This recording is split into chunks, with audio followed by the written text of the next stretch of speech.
보면은 지혜롭게 사는 사람과 그리고 그 지혜를 갖지 못한 사람들의 모습을 오늘 본문에서 크게 두 가지 종류로 보게 됩니다. 먼저 지혜를 전혀 알지 못하는, 지혜를 갖지 못한 사람들, 즉 여기에 이 지혜가 없는 사람이라고 하는 것은 이것은 하나님과 전혀 상관없는 삶을 살아가는 사람을 말씀하는 것입니다. 하나님을 모르고 살아가는 현재의 이 세상 사람들의 이 모습을 이 욥기를 통해서 우리에게 지금 보여주고 있는데, 그것이 1절에서 11절까지의 그 내용이라고 볼 수 있습니다. 여기 보면 한마디로 하나님을 모르는 사람들의 이 모습의 이 특징이 뭐냐면은, 이 사람들은 오로지 재물만을 얻기 위하여 살아간다는 겁니다.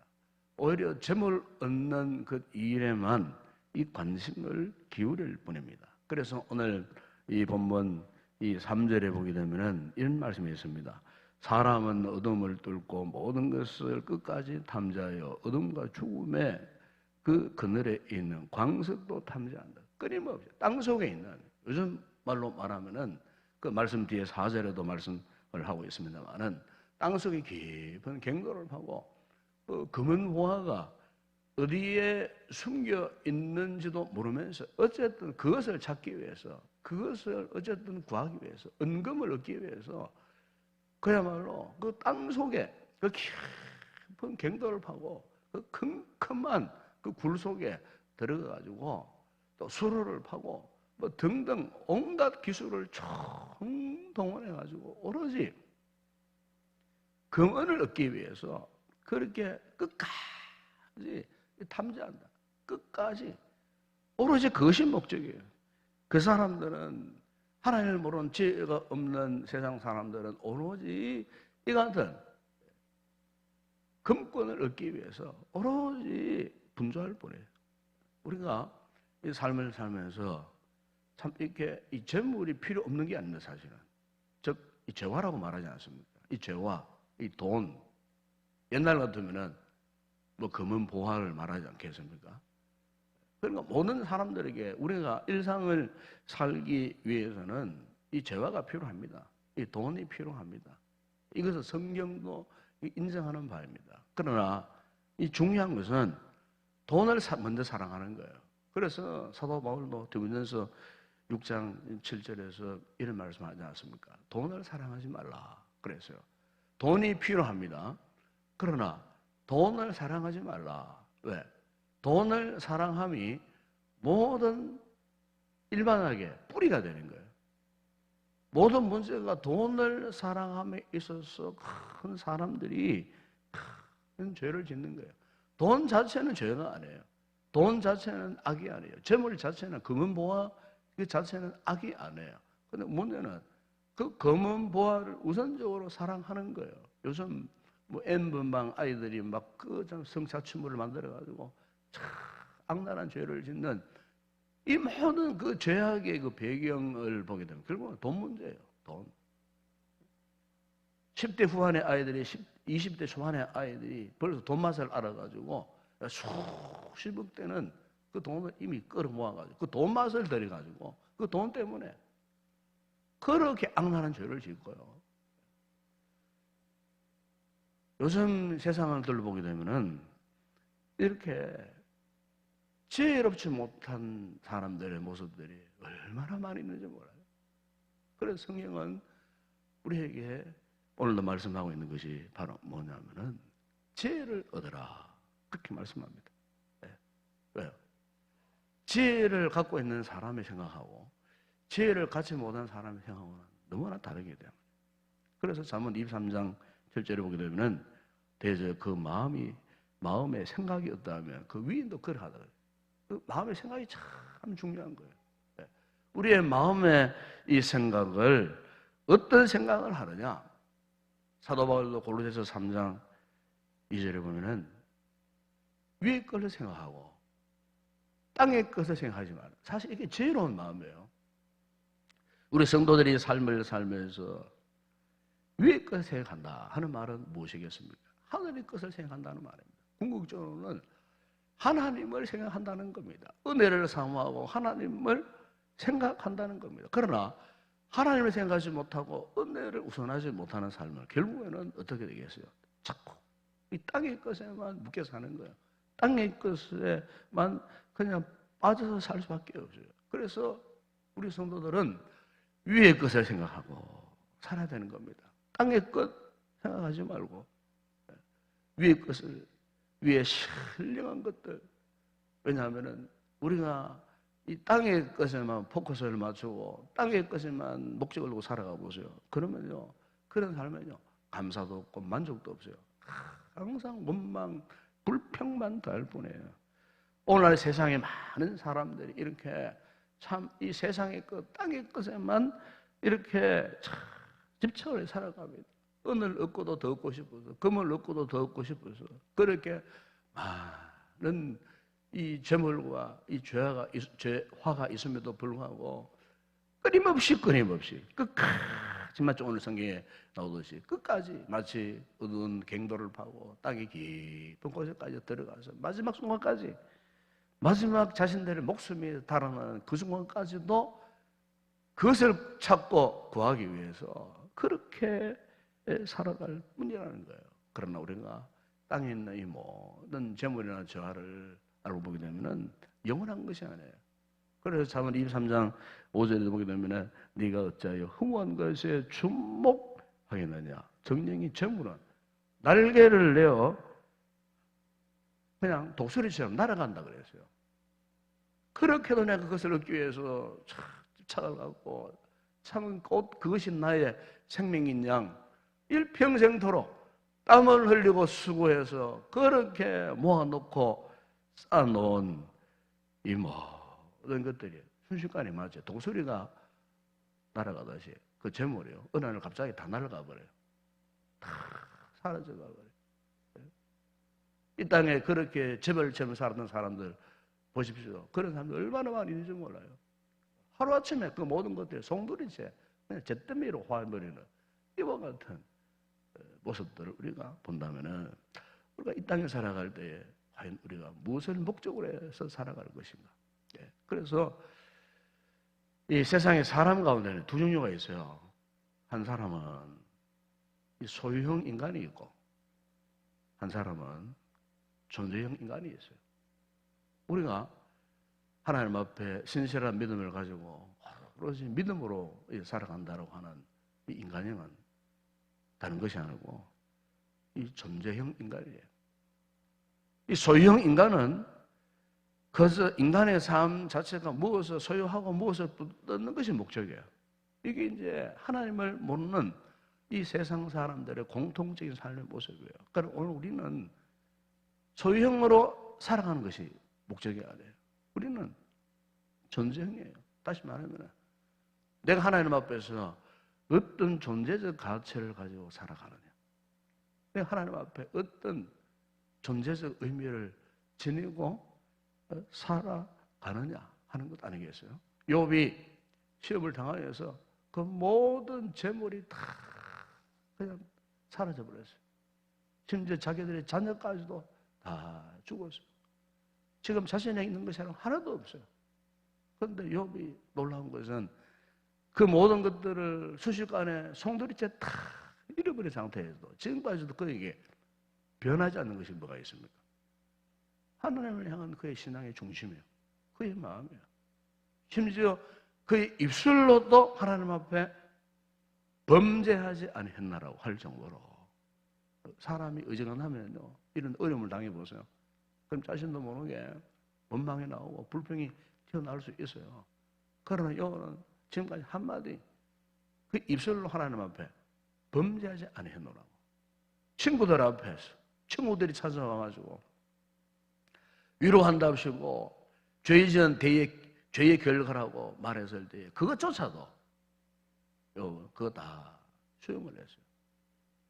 그리고 회개하는 마음으로 하나님 앞에 그 입술을 끝까지 지켰어요. 그 말은 무슨 말이냐? 그의 생각, 그의 마음의 중심을 하나님 앞에 지켰다는 거예요. 즉 신앙으로 일관하는 삶을 살았다는 거예요. 바로 이것이 하나님 앞에 정말 이 존재적 가치를 지닌 사람의 모습이에요. 오늘 우리 성도들의 삶도 이와 같은 삶이 되어야 할 줄로 믿습니다.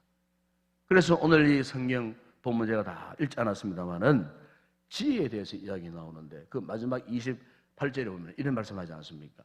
또 사람에게 말씀하셔도다 보라 주를 경외함이 죄요 악을 떠남이 명철이라고 그렇게 말씀하셔요. 우리가 지혜를 갖는다는 것은 참 중요해요. 이것은 여기에 이 지혜는요 뭐 세상적인 똑똑한 말 잘함 뭐 많이 배운 뭐 학식 이런 걸 말하는 게 아니에요. 여기에 이 지혜는 뭐냐? 지혜는 하나님을 경외하는 거예요. 그래서 여러분 잠언 1장 7절에 그런 말씀하지 않습니까? 여호와를 경외함이 지혜의 근본이라고 해요. 모든 지식의 근본이 하나님을 경외함이 있다고 그렇게 말씀을 합니다. 전도서 12장 3절에 보니까 일의 결국을 다 들었으니 하나님을 경외하고 그 명령을 지킬지어다. 이게 사람의 본분이에요.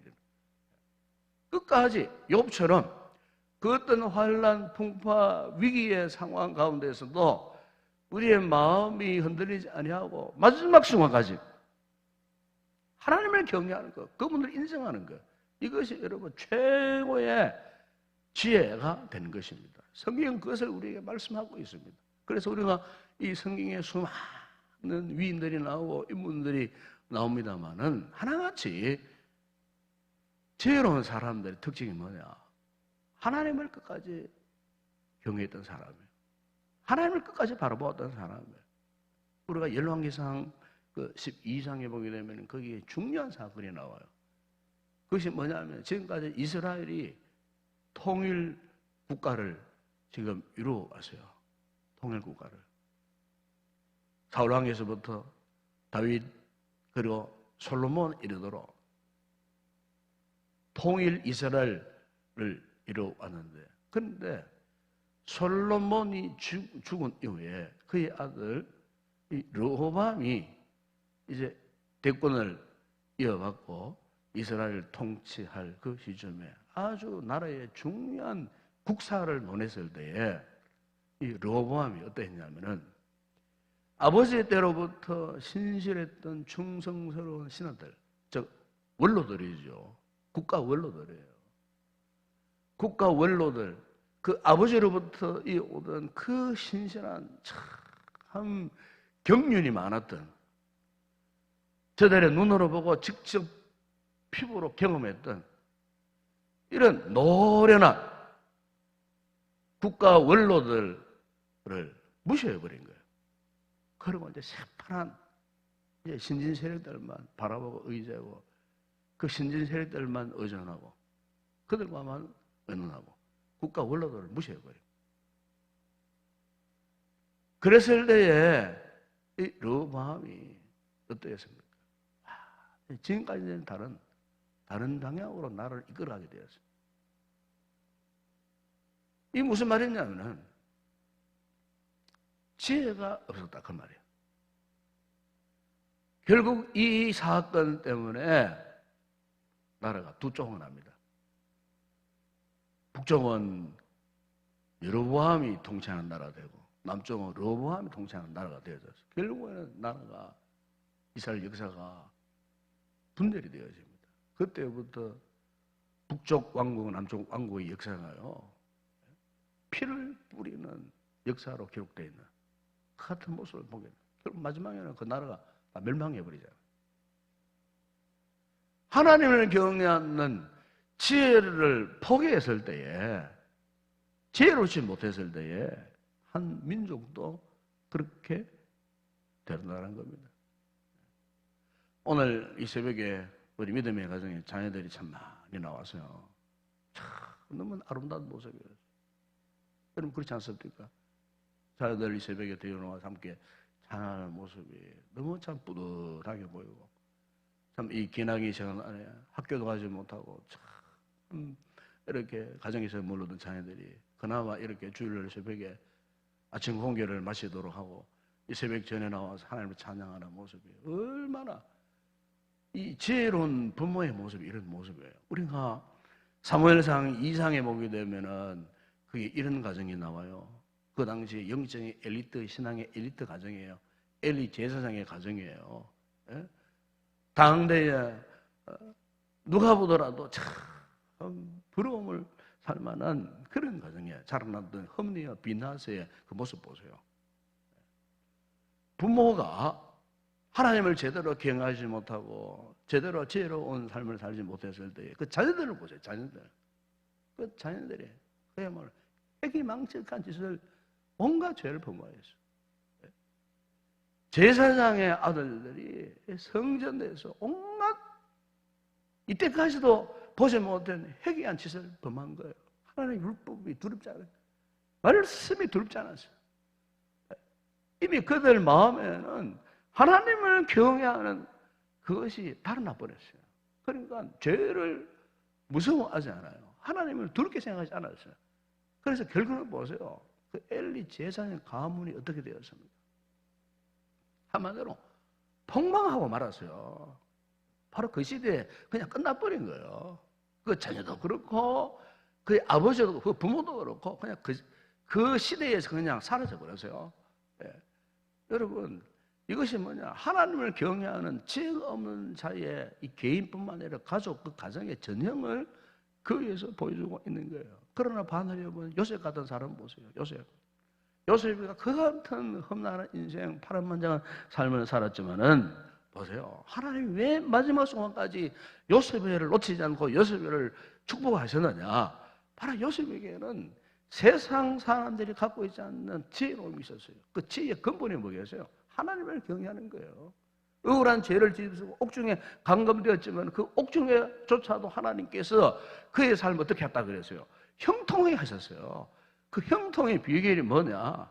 바로 하나님을 경외하는 지혜로움이 요셉에게 있었기 때문에 그것이 그의 삶의 근간이 되어지고 힘이 되어졌기 때문에 그가 그 같은 인생의 나라 가운데에서도 하나님이 그를 붙드시고 다시 이렇게 세우셨던 이런 축복의 놀라운 역사가 있었다는 겁니다. 욥의 인생 마찬가지. 앞으로 말씀하겠습니다. 마지막 42장에 보세요. 욥의 인생이 100배가 아니고 그 이상의 복을 받았어요. 성경은 갑절의 복을 받았다 하지만 그 100배 이상의 복을 받았어요. 그 복 받는 비결이 뭐겠습니까? 세상 사람들이 찾아가는 그 같은 삶의 모습 아니었고 지혜로운 자의 삶의 모습, 하나님을 경외하는 하는 진정한 지혜가 그에게 있었기 때문에 하나님이 그의 마지막 인생까지도 그렇게 붙드시고 축복하셨던 이 같은 놀라운 역사를 우리가 거기에서 볼 수가 있었습니다. 시편 128편을 보면은 여호와를 경외하며 그 도에 행하는 자마다 복이 있도다. 네가 네 손이 수고한 대로 먹을 것이라. 네가 복되고 형통하리로다. 아멘. 오늘 우리 성도들이 이렇게 이 어려운 시국에 힘들고 어렵지만은 우리가 포기하지 말아야 할 것은 지혜입니다.